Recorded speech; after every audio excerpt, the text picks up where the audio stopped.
Hi ಎಲ್ರಿಗೂ ನಮಸ್ಕಾರ. Welcome back to my channel YT vlogs Kannada. ಹಾಗೆ ಎಲ್ರಿಗೂ ಕೂಡ ಶಿವರಾತ್ರಿ ಹಬ್ಬದ ಹಾರ್ದಿಕ ಶುಭಾಶಯಗಳು. ಇವತ್ತು ಶಿವರಾತ್ರಿ ಹಬ್ಬ ಆಗಿರೋದ್ರಿಂದ ಬೆಳಗ್ಗೆ ಬೇಗ ಎದ್ದು ನೆಲ ಎಲ್ಲ ಗುಡಿಸಿ ಒರೆಸಿ ಬಾಗಿಲು ತೊಳೆದು ರಂಗೋಲಿ ಎಲ್ಲ ಹಾಕಿ ಮನೆಯೆಲ್ಲ ಕ್ಲೀನ್ ಮಾಡ್ಕೊಂಡಿದ್ದಾಯಿತು. ಹಾಗೆಯೇ ದೇವ್ರ ಮನೆ ಕೂಡ ಕ್ಲೀನ್ ಮಾಡ್ಕೊಳ್ಳೋದು ಬಾಕಿ ಇತ್ತು. ಹಾಗಾಗಿ ದೇವ್ರ ಮನೆ ಎಲ್ಲ ಕ್ಲೀನ್ ಮಾಡಿಕೊಂಡು ಫೋಟೋ ಎಲ್ಲ ಒರೆಸ್ಕೊಂಡು ಅದಕ್ಕೆ ನಾಮ ಎಲ್ಲ ಹಚ್ತಾ ಇದ್ದೆ. ಹಾಗೆಯೇ ನಿನ್ನೆನೇ ಎಲ್ಲ ಮನೆ ಕೆಲಸ ಎಲ್ಲ ಕ್ಲೀನಿಂಗ್ ಎಲ್ಲ ಮಾಡ್ಕೊಂಡಿದ್ವಿ. ಹಿಂದಿನ ದಿನವೇ ಅಟ್ಟದ ಮೇಲೆ ಎಲ್ಲ ಧೂಳು ಹೊಡೆದು ಎಲ್ಲ ಮನೆಯೆಲ್ಲ ಕ್ಲೀನ್ ಮಾಡ್ಕೊಂಡಿದ್ವಿ. ಆದರೆ ದೇವ್ರ ಮನೆ ಒಂದು ಇವತ್ತೇ ಕ್ಲೀನ್ ಮಾಡ್ಕೊಳ್ಳೋಣ ಹಬ್ಬದ ದಿವಸ ಅಂತ ಹೇಳಿ ಸುಮ್ಮನಿದ್ದೆ. ಯಾಕೆಂದರೆ ಹಬ್ಬದ ದಿವಸನೇ ಎಲ್ಲ ಕ್ಲೀನ್ ಮಾಡಿಕೊಂಡ್ರೆ ಏನೋ ಒಂಥರ ಚೆಂದ ಫ್ರೆಶ್ ಅನಿಸ್ತಾ ಇರುತ್ತೆ. ಹಾಗೆಯೇ ಹಬ್ಬದ ದಿವಸನೇ ಕಳಶಕ್ಕೆ ಹೊಸ ನೀರನ್ನ ಹಾಕಿ ಇಟ್ಟು ಪೂಜೆ ಮಾಡೋದು ಒಳ್ಳೆಯದು. ಹಾಗಾಗಿ ಇವತ್ತೇ ಕ್ಲೀನ್ ಮಾಡ್ಕೊಳ್ಳೋಣ ಅಂತ ಹೇಳಿ ಸುಮ್ಮನಾಗಿದೆ. ಇಲ್ಲಿ ನನ್ನ ಮಗ ಅಂತೂ ಕಿತಾಪತಿ ಕೆಲಸಗಳನ್ನ ಮಾಡ್ತಾನೆ ಇರ್ತಾನೆ. ಹಾಗೆ ನನ್ನ ಕ್ಯಾಮ್ರಾ ಎಲ್ಲ ತೆಗೆದು ಎಸಿಯಕ್ಕೆ ಹೋಗಿದ್ದ. ಹಾಗೆಯೇ ಅವನಿಗಿನ್ನ ಸ್ನಾನ ಮಾಡಿಸಿರಲಿಲ್ಲ. ಯಾಕೆಂದರೆ ಎಣ್ಣೆ ಹಾಕಿ ಮೈಗೆ ಬಿಟ್ಟಿದ್ದೆ ಸ್ವಲ್ಪ ಹೊತ್ತು ಹೋಗಲಿ ಅಂತೇಳಿ. ಆಮೇಲೆ ಸ್ನಾನ ಮಾಡಿಸ್ಬೇಕಾಗಿತ್ತು. ಅಷ್ಟರೊಳಗೆ ದೇವ್ರ ಮನೆಯೆಲ್ಲ ಕ್ಲೀನ್ ಮಾಡಿ ರೆಡಿ ಮಾಡ್ಕೊಳ್ಳೋಣ ಪೂಜೆಗೆ ಅಂತೇಳಿ ಮಾಡ್ಕೊತಾ ಇದ್ದೆ. ನಮ್ಮ ಮನೇಲಿ ದೇವ್ರ ಮನೆ ಕಳ್ಸೋಕ್ಕೆ ಬೇವಿನ ಸೊಪ್ಪನ್ನೇ ಇಟ್ಟು ಪೂಜೆ ಮಾಡೋದ್ರಿಂದ ಬೇವಿನ ಸೊಪ್ಪನ್ನು ಬಿಡಿಸಿ ಎತ್ತಿಕೊತಾ ಇದ್ದೀನಿ.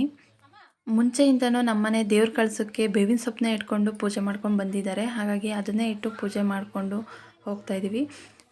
ನಾವು ಕಳಶಕ್ಕೆ ವಿಳೆದೆಲೆ ಆಗಲಿ ಅಥವಾ ಕಾಯಿ ಕಳಸ ಆಗಲಿ ಇಟ್ಟು ಪೂಜೆ ಮಾಡೋದಿಲ್ಲ. ಇದೇ ರೀತಿ ಬೇವಿನ ಸೊಪ್ಪನ್ನ ತಂದು ಅದನ್ನ ಕಳಶಕ್ಕೆ ಇಟ್ಟು ಪೂಜೆ ಮಾಡ್ಕೊತೀವಿ. ಹಾಗೆ ಬೆಳಗಿನ ಪೂಜೆ ಮಾಡುವಾಗ ಗಮನ ಎಲ್ಲ ದೇವ್ರ ಮೇಲೆ ಇತ್ತು. ಹಾಗಾಗಿ ವಿಡಿಯೋನೂ ಕೂಡ ಆನ್ ಮಾಡಿ ಸೈಡಲ್ಲಿ ಇಟ್ಟಿದ್ದೆ.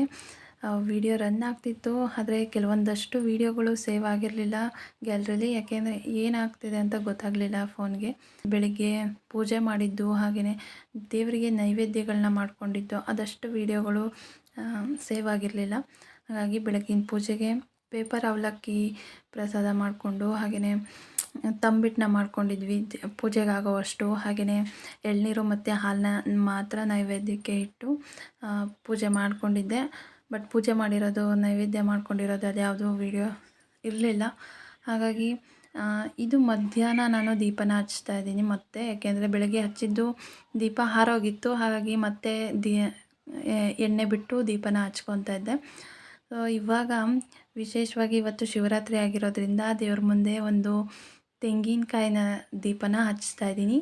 ಒಂದು ತಟ್ಟೆಗೆ ಅಕ್ಕಿನ ಹಾಕಿ ಅದ್ರ ಮೇಲೆ ತೆಂಗಿನಕಾಯಿ ಹೋಳಿಟ್ಟು ಅದಕ್ಕೆ ಎಣ್ಣೆ ಹಾಕಿ ಮುಕ್ಕಣ್ಣೇಶ್ವರನಿಗೆ 3 ಬತ್ತಿನ ಇಟ್ಟು ದೀಪನ ಹಚ್ಚಿದ್ದೀನಿ.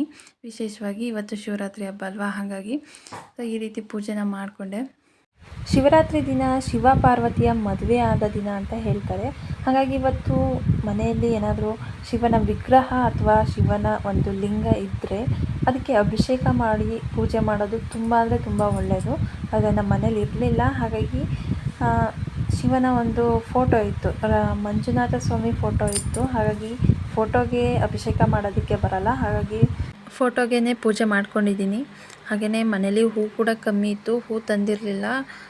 ನಮ್ಮನೆ ಹತ್ರನೇ ಕಣಗ್ಲುವೆಲ್ಲ ಬೆಳೆದಿತ್ತು, ಅಲ್ಲಿ ಕಿತ್ಕೊಬಂದು ಅದನ್ನೇ ಹಾರ ಕಟ್ಟಿ ದೇವ್ರಿಗೆ ಹಾಕಿದ್ದೆ.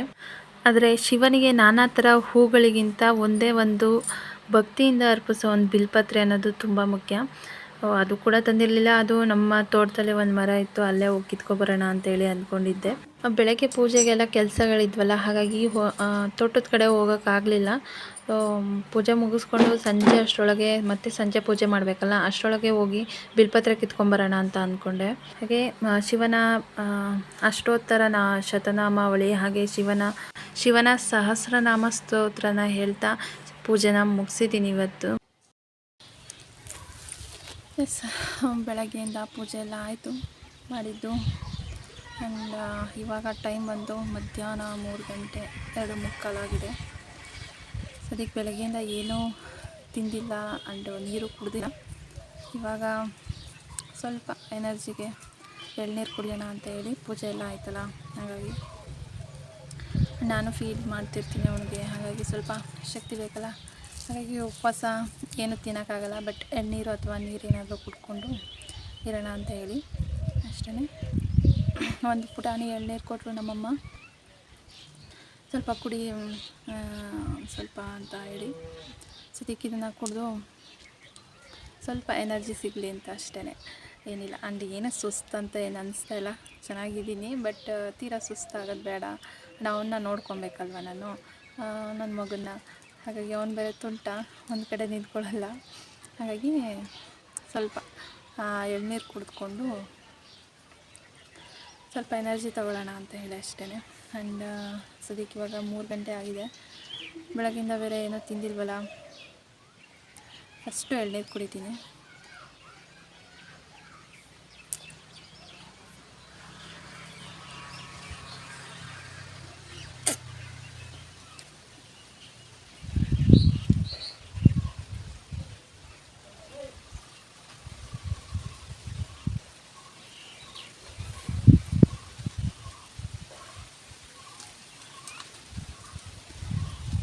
ಆ್ಯಕ್ಚುಲಿ ಚೆನ್ನಾಗಿದೆ ಎಳ್ನೀರು ಕೂಡ, ಸ್ವೀಟಾಗಿದೆ. ಅಷ್ಟಾಗ್ಲೇ ಏನು ಕೊಟ್ಟರು ತಿನ್ನಬೇಕು ಅಂತ ಅನಿಸುತ್ತಲ್ಲ, ಹಾಗೆ ತುಂಬ ಚೆನ್ನಾಗಿ.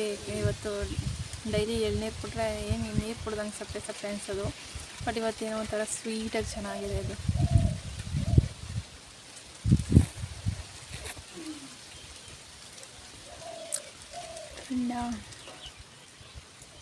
ಅಷ್ಟೇ.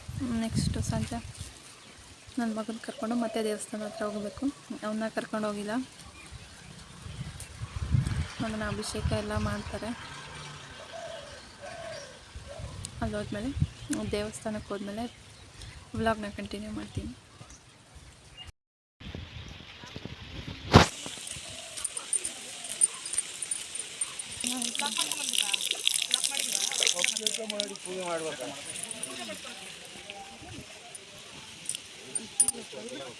ಮನೇಲಿ ಪೂಜೆ ಮುಗಿಸ್ಕೊಂಡಿದ್ದೆಲ್ಲ ಆದಮೇಲೆ ಡೈರೆಕ್ಟಾಗಿ ದೇವಸ್ಥಾನದ ಹತ್ರ ಬಂದೆ, ಅನ್ನ ಕೈ ಮಾಡಿಸ್ಕೊಂಡು ಹೋಗೋಣ ಅಂತೇಳಿ. ಆದರೆ ಅಲ್ಲಿ ಅಭಿಷೇಕ ಆಗ್ತಾಯಿತ್ತು ದೇವ್ರಿಗೆ, ಹಾಗಾಗಿ ತುಂಬ ಜನ ಹಣ್ಣು ಕೈ ಮಾಡಿಸ್ಕೊಳ್ಳೋಕ್ಕೆ ಕುಂತಿದ್ರಲ್ಲೇ.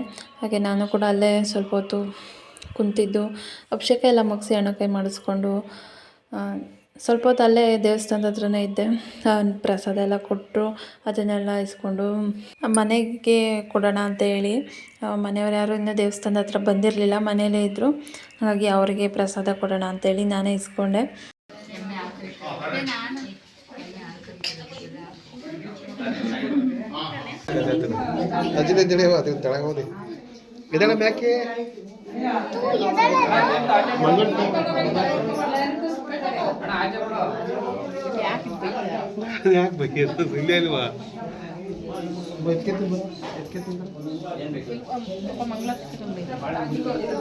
ದೀಕ್ಷಾ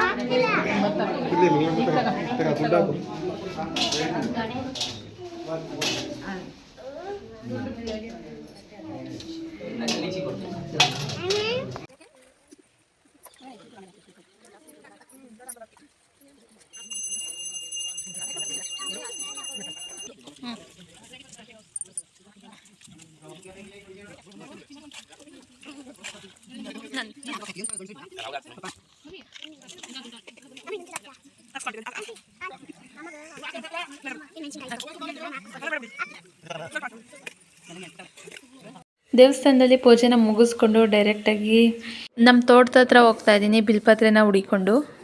ಸ್ವಲ್ಪ ಬಿಲ್ಪತ್ರೆ ಬೇಕಾಗಿತ್ತು ಪೂಜೆಗೆ, ತೊಗೊಂಡೇ ಬರೋಕ್ಕಾಗಿರಲಿಲ್ಲ.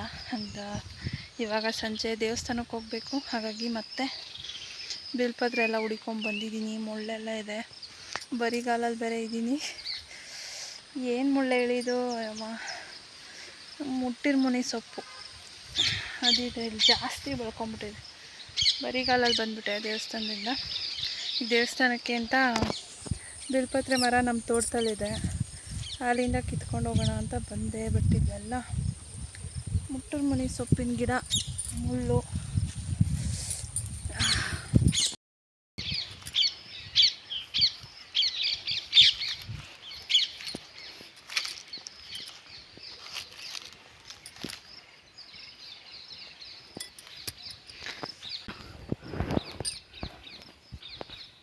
ಇದು ಬಿಲ್ಪತ್ರೆ ಮರ, ಎಲೆ ಸಿಗುತ್ತೆ ಹೆಂಗೋ ಗೊತ್ತಿಲ್ಲ, ನೋಡೋಣ. ಇದೇನೆ ಬಿಲ್ಪತ್ರೆ ಮರ. ಬಿಲ್ಪತ್ರೆ ಎಲೆ ಇರುತ್ತೆ ಅಂತ ಬಂದೆ, ಬಟ್ ಎಲ್ಲ ಉದ್ರೋಗಿತ್ತು. ಇವಾಗ ಚಿಗುರೋ ಕಾಲ ಅಲ್ವಾ, ಹಾಗಾಗಿ ಬಿಲ್ಪತ್ರೆ ಈ ಮರದಲ್ಲಿ ಬಿಟ್ಟಿರಲಿಲ್ಲ, ಎಲ್ಲ ಒಣಗೋಗ್ಬಿಟ್ಟಿತ್ತು. ಅದ್ರ ಮೇಲೆ ಬಳ್ಳಿ ಎಲ್ಲ ಸುತ್ತಕೊಂಡು ಬೆಳ್ಕೊಂಬಿಟ್ಟಿತ್ತು. ಕ್ಲೀನ್ ಏನು ಮಾಡಿರಲಿಲ್ಲ, ಹಂಗೆ ಬಿಟ್ಟಿದ್ವಿ. ಬಟ್ ಒಂದು ಎಲೆನೂ ಕೂಡ ಸಿಗಲಿಲ್ಲ ಅಲ್ಲಿ. ಎಲ್ಲ ಒಣಗಿತ್ತು ನೋಡಿ, ಯಾವ ಥರ ಒಣಗೋಗ್ಬಿಟ್ಟಿದೆ. ಚಿಗುರಿಲ್ಲ ಇನ್ನೂ. ಸೊ ಯುಗಾದಿ ಅಷ್ಟರೊಳಗೆ ಚಿಗುರ್ಬೋದು ಅಂತ ಅಂದ್ಕೊಂಡಿದ್ದೀನಿ.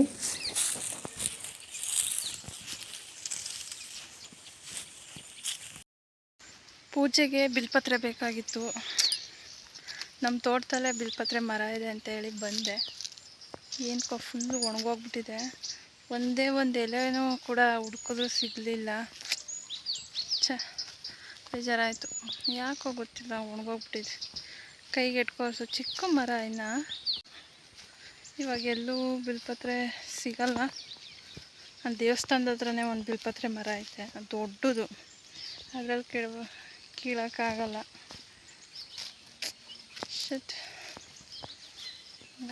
ನೋಡೋಣ, ಒಂದಷ್ಟು ತುಂಬೆ ಹೂವು ಅದಾದರೂ ತಗೊಂಡು ಹೋಗೋಣ. ತುಂಬೆ ಹೂವನಾದರೂ ಹುಡುಕ್ಬೇಕು ಇವಾಗ ಪೂಜೆಗೆ.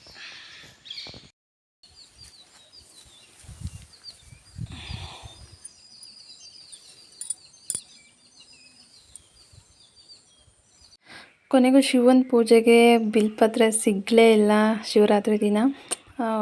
ಏನು ಮಾಡೋಕ್ಕಾಗಲ್ಲ. ಹಾಗೆ ಅದನ್ನು ಬಿಟ್ಟು ಶಿವನಿಗೆ ಇಷ್ಟವಾಗಿರೋದು ತುಂಬೆ ಹೂವು, ಹಾಗೆ ದಾತುರ ಹೂವು, ಹಾಗೆಯೇ ಇಕ್ಕದು ಹೂವು, ಇದು ಇಷ್ಟ ಶಿವನಿಗೆ.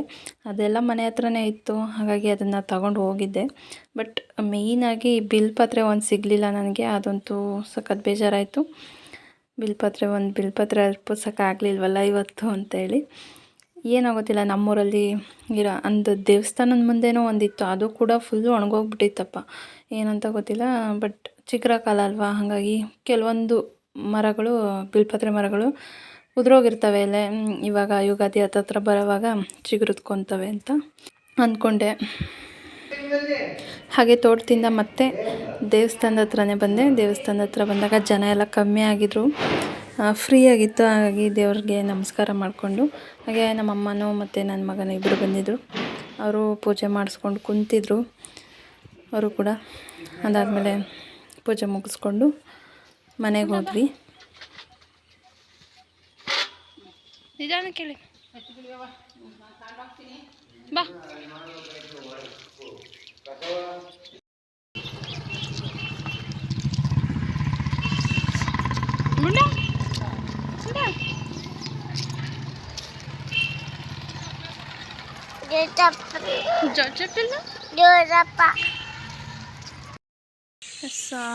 ಇವಾಗ ದೇವಸ್ಥಾನದಿಂದ ಬಂದಾಯಿತು. ಹಾಗೆ ಸಂಜೆನೂ ಆಯಿತು.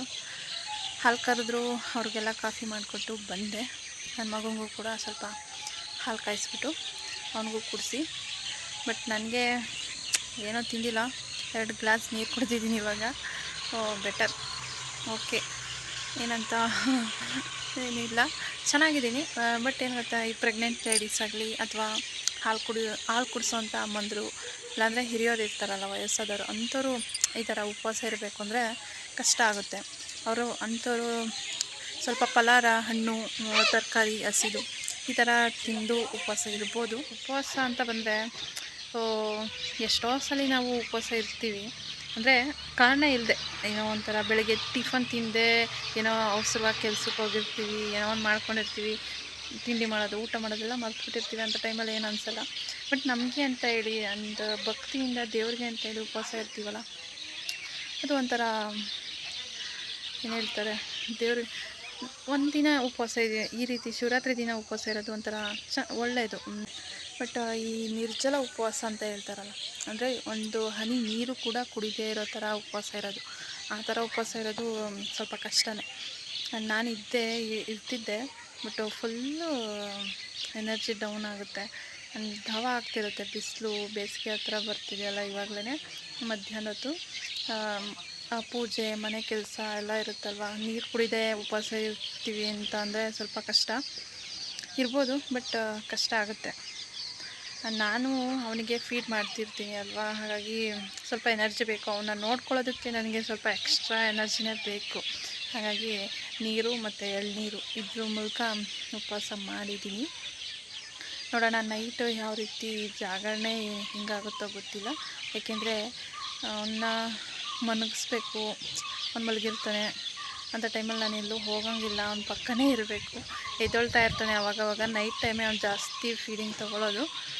ನೋಡೋಣ ಇವತ್ತು ಏನಾಗುತ್ತೆ ಅಂತ ಹೇಳಿ. ಜಾಗರಣೆ ಅಂತೂ ಇರೋಕ್ಕಾಗಲ್ಲ, ತುಂಬ ಕಷ್ಟ ಆಗುತ್ತೆ. ರಾತ್ರಿ ಎಲ್ಲ ಎದ್ದಿರಬೇಕು ಅಂದರೆ ಭಜನೆ ಗಿಜನೆ ಆ ಥರ ಮಾಡಿಕೊಂಡು ಅದರಲ್ಲಿ ಇಂಟ್ರೆಸ್ಟ್ ಇರೋರು ದೇವರ ಏನು ನಮ್ಮ ಸ್ಮರಿಸ್ತಾ ಧ್ಯಾನ ಮಾಡ್ತಾಯಿದ್ರೆ ಅದು ಬೆಟರ್. ಬಟ್ ಹಾಗೆ ನೈಟೆಲ್ಲ ಜಾಗರಣೆ ಮಾಡೋದು ಕಷ್ಟ ಇದೆ. ಬಟ್ ಏನಂದರೆ ಎಷ್ಟೋ ಬರ್ತಡೇಗಳಿರ್ತವೆ, ಹಾಗೆ ಆ್ಯನಿವರ್ಸರಿ ಅಂತ ಹೇಳಿ ಮಧ್ಯರಾತ್ರಿ ಎಲ್ಲ ಆಚರಣೆ ಮಾಡಿಕೊಂಡು ನಿದ್ದೆಗೆಟ್ಕೊಂಡು ಮಿಡ್ ನೈಟಲ್ಲಿ ಎದ್ದು ಎಲ್ಲ ಸೆಲೆಬ್ರೇಷನ್ ಮಾಡಿರ್ತೀವಿ. ಬಟ್ ನಮಗೆ ದೇವ್ರಿಗೆ ಅಂತ ಹೇಳಿ ಒಂದು ನೈಟ್ ನಾವು ಸ್ಪೆಂಡ್ ಮಾಡೋದ್ರಲ್ಲಿ ಏನೂ ತಪ್ಪಿಲ್ಲ, ಮಾಡ್ಬೋದು. ಜಾಗರಣೆ ದೇವ್ರ ಮೇಲೆ ಭಕ್ತಿ ಇದ್ದ ಮೇಲೆ ಮಾಡಲೇಬೇಕು. ಆ್ಯಂಡ್ ಎಲ್ಲರೂ ಮಾಡಿ ಅಂತ ಅಲ್ಲ, ಅವರವರ ಒಂದು ಇದಕ್ಕೆ ತಕ್ಕಂಗೆ ನಾವು ಮಾಡಬೇಕು ಅಂತ ಮನಸ್ಸಿಂದ ಅನಿಸ್ದಾಗ ಅದನ್ನು ನಾವು ಮಾಡಬೇಕು. ಆ್ಯಂಡ್ ಅದರಲ್ಲೂ ಒಂದು ಖುಷಿ ಇದೆ. ದೇವ್ರನ್ನ ಪೂಜೆ ಮಾಡೋದು, ದೇವ್ರ ಧ್ಯಾನ ಮಾಡೋದು, ನಮ್ಮ ಒಂದು ಏಕಾಗ್ರತೆನ ಒಂದು ಕಡೆ ನಾವು ಬಂಧಿಸಿಟ್ಕೊಳ್ಳೋದು, ಅದೆಲ್ಲ ಒಂಥರ ಆ ಒಂದು ಇದಕ್ಕಾದರೂ ನಾವು ಈ ರೀತಿ ಉಪವಾಸ ಇರೋದಂತೂ ತುಂಬ ಒಳ್ಳೆಯದು. ಒಂದು ವಾರಕ್ಕೆ ಒಂದ್ಸಲಿನಾದ್ರು ಉಪವಾಸ ಇರಬೇಕಂತ ಹೇಳ್ತಿರ್ತಾರೆ ಡಾಕ್ಟ್ರುಗಳು. ಬಟ್ ವಾರಕ್ಕೊಂದ್ಸಲ ಇರೋಕ್ಕಾಗಿಲ್ಲ ಅಂದರೆ ಈ ರೀತಿ ಹಬ್ಬಗಳು ಬರ್ತವೆ. ಆ್ಯಂಡ್ ಶಿವರಾತ್ರಿ ಹಬ್ಬ ಅಂತ ಈ ರೀತಿ ಹಬ್ಬಗಳಿಗೆ ಉಪವಾಸ ಇರೋದು ಒಳ್ಳೆಯದು. ಆ್ಯಂಡ್ ಸಂಜೆ ಆಯಿತು, ಸೂರ್ಯ ಮುಳುಗೋ ಟೈಮ್ ಬಂತು. ಸೊ ಇವಾಗ ದೇವಸ್ಥಾನದಿಂದ ಬಂದು ಆ್ಯಂಡ್ ನೋಡೋಣ. ಇವತ್ತು ನಮ್ಮ ಊರಲ್ಲಿ ಶಿವರಾತ್ರಿಗೆ ಸ್ಪೆಷಲ್ಲಾಗಿ ಶಿವರಾತ್ರಿಗೆ ಕೆಂಡ ಮಾಡ್ತಾರೆ. ಹಾಗಾಗಿ ರಾತ್ರಿ ಎಲ್ಲ ಗಂಗೆ ಪೂಜೆ ಮಾಡಿ ಗಂಗೆ ತರೋದು, ಮೆರವಣಿಗೆ ಇರುತ್ತೆ, ಕಳಶ ತರೋದು, ಹಾಗೆ ಕೆಂಡ ದೇವಸ್ಥಾನದ ಹತ್ರ ಕೆಂಡ ಮಾಡಿರ್ತಾರೆ. ಕೆಂಡ ತುಳಿಯೋದು ಬೆಳಗಿನ ಜಾವ. ನಾಳೆ ಬೆಳಗ್ಗೆ 5 ಗಂಟೆಗೆ, 4 ಗಂಟೆಯಿಂದ 5 ಗಂಟೆಗೆ ಕೆಂಡ ಇರುತ್ತೆ. ಕೆಂಡ ತುಳಿಬೇಕು. ಸೊ ನೋಡೋಣ, ರಾತ್ರಿ ಜಾಗರಣೆ ಜೊತೆಗೂ ಕೆಂಡ ತುಣಿಯೋಣ. ನೋಡೋಣ, ನಾಳೆ ವ್ಲಾಗ್ನ ಕಂಟಿನ್ಯೂ ಮಾಡ್ತೀನಿ. ಆ್ಯಂಡ್ ಇವತ್ತು ವ್ಲಾಗ್ನ ಎಂಡ್ ಮಾಡ್ತಾಯಿದ್ದೀನಿ. ನೈಟ್ ಜಾಗರಣೆ ಇದ್ದಿದ್ದರಿಂದ ಮನೆ ಹತ್ರನೇ ಇರೋ ದೇವಸ್ಥಾನಕ್ಕೆ ಹೋಗಿದ್ವಿ. ಮುಳ್ಕಟ್ಟಮ್ಮ ದೇವಸ್ಥಾನ ಇದು. ಅಲ್ಲೋಗಿ ಪೂಜೆ ಎಲ್ಲ ಮಾಡಿಸ್ಕೊಂಡು ಸ್ವಲ್ಪ ಹೊತ್ತು ಅಲ್ಲೇ ಟೈಮ್ ಸ್ಪೆಂಡ್ ಮಾಡಿ ಬಂದ್ವಿ.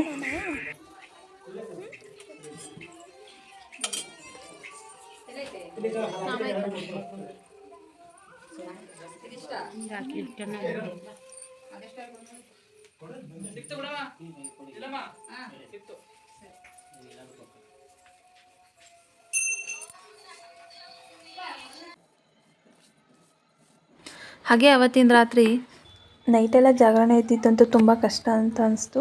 ಹಾಗೆಯೇ 2 ಗಂಟೆ 3 ಗಂಟೆವರೆಗೂ ಎಚ್ಚರ ಇದ್ದೆ. ಅದಾದಮೇಲೆ 3 ಗಂಟೆಗೆ ಎದ್ದು ಸ್ನಾನ ಮಾಡಿ ಬಾಗಿಲೆಲ್ಲ ಕಸ ಗುಡಿಸಿ ಇವಾಗ ಬಾಗಿಲು ತೊಳೆದು ಕುಂಕುಮ ಎಲ್ಲ ಇಟ್ಟು ಮತ್ತೆ ಬೆಳಗ್ಗೆ ಪೂಜೆ ಮಾಡಿಕೊಂಡು, ಹಾಗೆಯೇ ನಮ್ಮ ಊರಿನ ಮುಖ್ಯ ಬೀದಿಲಿ ಕಳಶ ಮೆರವಣಿಗೆ ಬರ್ತಾಯಿತ್ತು ದೇವಸ್ಥಾನದ ಹತ್ರ ಹೋಗೋಕ್ಕೆ. ಹಾಗಾಗಿ ಬೇಗ ಪೂಜೆ ಮುಗಿಸ್ಕೊಂಡು ಹೋಗೋಣ ಅಂತ ಹೇಳಿ ಮಾಡಿಕೊಂಡೆ. ಈ ಶಿವರಾತ್ರಿ ಒಂದು ಒಳ್ಳೆ ಪಾಠನೂ ಕೂಡ ನಮಗೆ ಕಲಿಸುತ್ತೆ. ಏನಪ್ಪ ಅಂದರೆ, ಒಂದು ದಿನ ಪೂರ ಊಟ ಮಾಡದೆ, ನೀರು ಕುಡಿದೆ, ನಿದ್ದೆ ಮಾಡದೆ ಹೇಗೆ ಜೀವನ ಮಾಡ್ಬೋದು ಹೇಳಿ ಅಲ್ವಾ? ತುಂಬ ಕಷ್ಟ ಇರುತ್ತೆ ಅಲ್ವಾ? ಹಾಗೆಯೇ ಹಸಿದಾಗ್ಲೇ ಹಸುವಿನ ಬೆಲೆ ಗೊತ್ತಾಗೋದು, ಅನ್ನದ ಬೆಲೆ ಗೊತ್ತಾಗೋದು. ಹಾಗೆಯೇ ಬಾಯಾರಿಕೆ ಆದಾಗ, ಅತಿರೇಕಕ್ಕೆ ಬಾಯಾರಿಕೆ ಹೋದಾಗ ಒಂದು ಹನಿ ನೀರಿನ ಬೆಲೆನೂ ಕೂಡ ಗೊತ್ತಾಗುತ್ತೆ. ರೋಡ್ ಸೈಡಲ್ಲಿರೋ ಗುಂಡಿ ನೀರನ್ನು ಕುಡಿಬೇಕು ಅಂತ ಅನಿಸ್ತಿರುತ್ತೆ. ಹಾಗೆ ತುಂಬ ಹೊಟ್ಟೆ ಹಸಿವಾದಾಗ ಅಳಿಸ್ದನ್ನ ಕೂಡ ಬುರುಷ್ಟಾನ್ನ ಥರ ಕಾಣಿಸ್ತಾ ಇರುತ್ತಂತೆ. ಹಾಗೆ ನಿದ್ದೆ ಮಾಡದೇ ಇದ್ರಂತೂ ಮನುಷ್ಯ ಇರೋದಕ್ಕೆ ಆಗಲ್ಲ. ನಿದ್ದೆ ಅನ್ನೋದು ಬೇಕೇ ಬೇಕು. ಹಾಗೆಯೇ ಯಾರು ಪ್ರತಿನಿತ್ಯ ರಾತ್ರಿ ಮಲಗೋವಾಗ ಹಾಯಾಗಿ ದಿಂಬಿಗೆ ತಲೆ ಕೊಟ್ಟು ಮಲಗಿದಾಗ ಹಾಯಾಗಿ ನಿದ್ದೆ ಬರುತ್ತಲ್ಲ, ಅವನೇ ಶ್ರೀಮಂತ ಅಂತ ಹೇಳ್ಬೋದು. ಹಾಗಾಗಿ ನಿದ್ದೆ, ಊಟ, ನೀರು ಇದೆಲ್ಲ ಮನುಷ್ಯನಿಗೆ ಬೇಕೇ ಬೇಕು, ಇಲ್ಲದೆ ಬದುಕೋಕ್ಕಾಗಲ್ಲ. ಹಾಗಾಗಿ ಇದೊಂದು ಪಾಠ ನಾವು ಕಲಿಬೋದು ಈ ಶಿವರಾತ್ರಿ ಹಬ್ಬದ ದಿನ. ಹಾಗೆ ನನ್ನ ಮಗನ್ನ ಮನೇಲಿ ಬಿಟ್ಟು ಬಂದರೆ ಎದ್ದಾಗ ನನ್ನ ಹುಡುಕ್ತಾನೆ ಅಂತ ಹೇಳಿ ಅವನ್ನ ಕರ್ಕೊಂಡು ದೇವಸ್ಥಾನದ ಹತ್ರ ಬಂದಿದ್ದೆ. ಅವನು ಕೂಡ ದೇವ್ರನ್ನ ನೋಡಿಕೊಂಡು ಕುಂತಿದ್ದ ಆರಾಮಾಗಿ. ಚಿಕ್ಕ ಮಕ್ಕಳ ಮೇಲೆ ಕಳಸ ಒರೆಸಿರ್ತಾರೆ, ಹಾಗಾಗಿ ಕಳಸ ತುಣಿಯೋದೆಲ್ಲ ರೆಡಿ ಮಾಡ್ತಾಯಿದ್ರು. ಹಾಗೆ ಇಲ್ಲಿ ಶನಿದೇವರ ದೇವಸ್ಥಾನದ ಮುಂದೆ ಇಲ್ಲಿ ಕೆಂಡೋತ್ಸವನ ವರ್ಷ ಮಾಡ್ಕೊತಾ ಬಂದಿದ್ದಾರೆ. ಸೊ ನಮ್ಮೂರಲ್ಲಿ ಯಾವ ರೀತಿ ಕೆಂಡ ಮಾಡ್ತಾರೆ ಅಂತ ಹೇಳಿ ವಿಡಿಯೋ ಮಾಡ್ಕೊಂಡಿದ್ದೀನಿ, ನೋಡಿ ಹೇಗಿರುತ್ತೆ ಏನು ಅಂತ.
ನೋಡಿದ್ರಲ್ಲ, ದೇವರು ಎಲ್ಲ ಕೆಂಡ ತುಳಿದಾದ್ಮೇಲೆ ಲಾಸ್ಟಲ್ಲಿ ಜನರನ್ನ ಕೆಂಡ ತುಳಿಯೋಕ್ಕೆ ಬಿಡ್ತಾರೆ.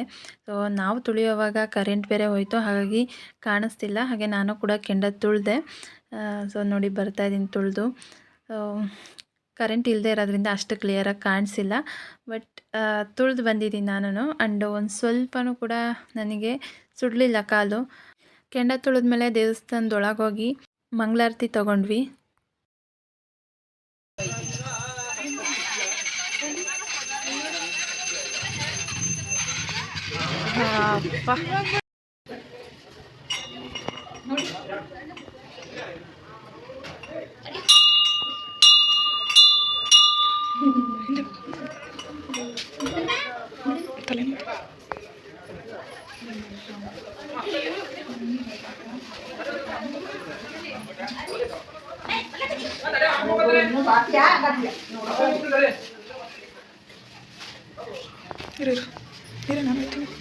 ನಾನು ಹೋಯ್ತೀನಿ.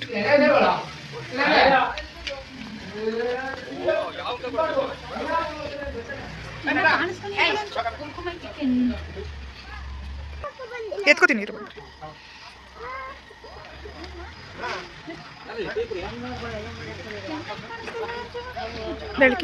ಬೆಳಕಿಗೆ ಕಾಣಿಸ್ತಿಲ್ಲ.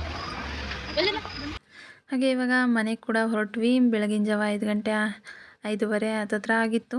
ಹಾಗೆ ಮನೆಗೆ ಹೋಗೋಣ ಅಂತ ಹೊರಟಿದ್ದೀವಿ. ಈ ರೀತಿಯಾಗಿ ಇವತ್ತು ಜಾಗರಣೆನ ಕಂಪ್ಲೀಟ್ ಮಾಡಿದೆ ನಾನು. ಅಂಚು ನಿಂಗೇನಾರ ಸುಡ್ತಾ ಓಡ್ಬಿಟ್ಟ ಓಡ್ದೆ ಎರಡೇ ಗುಂಡು ಕೈ ತೆಗಿಯೋ ಎತ್ಕೊಂಡು ಹೋಗಿವೆ ನಾನು ಬೇಡ ಬೇಡ ಅಂದು. ನಂಗೂ ಏನು ಸುಡಲಿಲ್ಲಪ್ಪ, ಓಡ್ಬಿಟ್ಟೆ.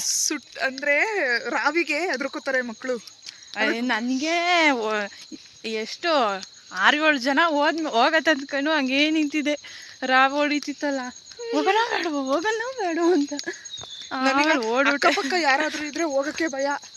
ಎಲ್ರು ಓಡಾದ್ಮೇಲೆ ಲಾಸ್ಟಲ್ಲಿ ಒಬ್ಳೇ ಇರ್ತೀನಲ್ಲ, ಅವಾಗ ಓಡೋಗ್ಬಿಡ್ತೀನಿ. ಅಕ್ಕಪಕ್ಕ ಇದ್ರೆ ಯಾರು ಇದಕ್ಕೆ ಅವ್ರು ಓಡಕ್ ಹೋಗಿ ಜೋರಾಗಿ ಹೋಗಿ ಸುಟ್ಗಿಟ್ಟು ಅದಕ್ಕೆ ಹಿಂದೆ ಬರ್ತಾರಲ್ಲ, ಹಿಂದೆ ಯಾರು ಇರಬಾರ್ದು. ನಾನು ಅವಾಗಲೇ ಓಡೋಗೋದು. ನಾನು ನೋಡಿದ್ರೆ ನೀನು ನಗ್ತಿದ್ದೆ. ನೋಡ್ಲಿಲ್ಲ, ನಮ್ಮ ಅಮ್ಮ ತುಳ್ದಿದ್ದು ನೋಡ್ಲಿಲ್ಲ. 3 ಸಲ ತುಳ್ದೈತೆ ನಮ್ಮಮ್ಮ. 3 ಸಲ ಮಗಳು ನೋಡಿದ್ಲ, ನಾನು ನೋಡಿದ್ದೀನಿ. ಹಾಗೆ ಈ ರೀತಿಯಾಗಿ ನನ್ನ ಜಾಗರಣೆ ಮತ್ತು ಉಪವಾಸನ ಮುಗಿಸ್ದೆ.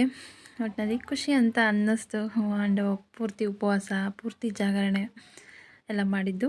ಹಾಗೆಯೇ ಮನೆಗೆ ಹೋಗಿ 6 ಗಂಟೆಗೆಲ್ಲ 6 ಗಂಟೆ ಆಗ್ತಿದ್ದಂಗೆ ನಿದ್ದೆ ಮಾಡಿಬಿಟ್ಟೆ. ಯಾಕೆಂದರೆ ಕಣ್ಣೆಲ್ಲ ಚುಚ್ತಾ ಇತ್ತು ರಾತ್ರಿ ಎಲ್ಲ ನಿದ್ದೆಗೆಟ್ಟಿರೋದಕ್ಕೆ. ಹಾಗಾಗಿ 6 ಗಂಟೆಗೆ ಹೋಗಿ ಮಲ್ಕೊಂಡು ಮತ್ತೆ 9 ಗಂಟೆಗೆ ಎದ್ದು ಮತ್ತು ದೇವಸ್ಥಾನದ ಹತ್ರ ಹೋಗ್ತಾಯಿದ್ದೀವಿ. ಹಣ್ಣು ಕೈ ಮಾಡಿಸ್ಕೊಂಬರೋಣ ಅಂತೇಳಿ. ಇವಾಗ ಬೆಳಗ್ಗೆ 10 ಗಂಟೆ, ಇನ್ನೂ ಉಪವಾಸ ಮುಗಿದಿಲ್ಲ. ದೇವಸ್ಥಾನಕ್ಕೆ ಹೋಗ್ತಾಯಿದ್ದೀವಿ. ದೇವಸ್ಥಾನದಲ್ಲಿ ಪೂಜೆ ಮಾಡಿಸ್ಕೊಂಡು ಹಣ್ಣು ಕಾಯಿ ತೊಗೊಂಡಿದ್ದೀನಿ. ಹಣ್ಣು ಕಾಯಿ ಮಾಡಿಸ್ಕೊಂಡು ಅಲ್ಲೇ ಪ್ರಸಾದ ಕೊಡ್ತಾರೆ. ಪ್ರಸಾದ ತಿಂದ್ಕೊಂಡು ಉಪವಾಸ ಮುರಿಬೇಕು. ಹೋಗ್ತಾಯಿದ್ದೀನಿ. ಸ್ವಲ್ಪ ಎನರ್ಜಿ ಡೌನ್ ಇದೆ ಅಷ್ಟೇ. ನಮ್ಮಮ್ಮ ಮತ್ತು ನನ್ನ ಮಗ ಮುಂದೆ ಹೋಗ್ತಾವ್ರೆ. ನಂಗೆ ಜೋರಾಗಿ ಬೇಗ ನಡೆಯೋಕ್ಕಾಗ್ತಿಲ್ಲ. ನಿಧಾನವಾಗಿ ಹೋಗ್ತಾಯಿದ್ದೀನಿ.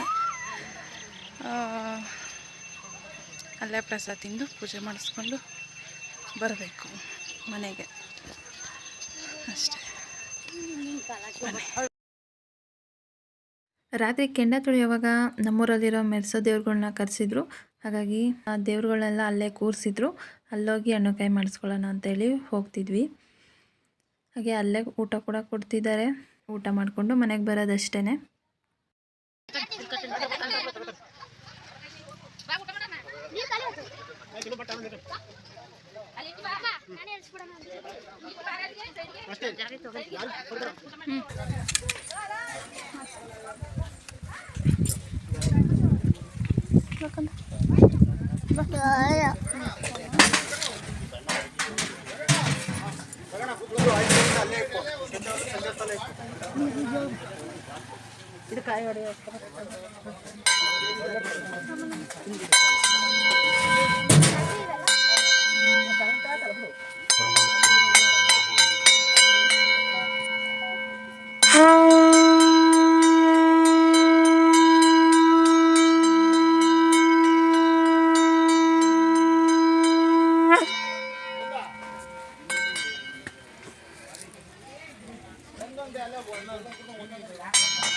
ಹಣ್ಣು ಕಾಯೆಲ್ಲ ಮಾಡಿಸ್ಕೊಂಡು ಊಟಕ್ಕೆ ಕೂತ್ಕೊಂಡ್ವಿ. ದೇವ್ರ ಪ್ರಸಾದ ತಿಂದ್ಕೊಂಡು ಉಪವಾಸ ಮುರಿಯೋಣ ಅಂತೇಳಿ. ಹಾಗೆ ನಮ್ಮ ಅಪ್ಪಾಜಿ ಕೂಡ ಅಲ್ಲಿ ಬಡಿಸ್ತಾ ಇದ್ದಾರೆ ಊಟನ.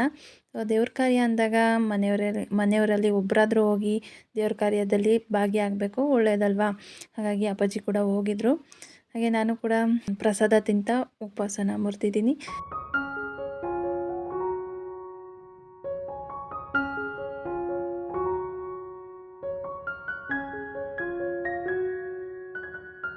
ಊಟ ಮಾಡಿ ಹೊರಡೋವಾಗ ನನ್ನ ಮಗನಿಗೆ ದೇವ್ರನ್ನ ತೋರಿಸೋಣ ಅಂತೇಳಿ ಕರ್ಕೊಂಬಂದೆ. ಹಾಗೆ ಇದು ಶನಿದೇವರು, ದೇವ್ರನ್ನ ಕೂರಿಸಿದ್ರಲ್ಲೇ.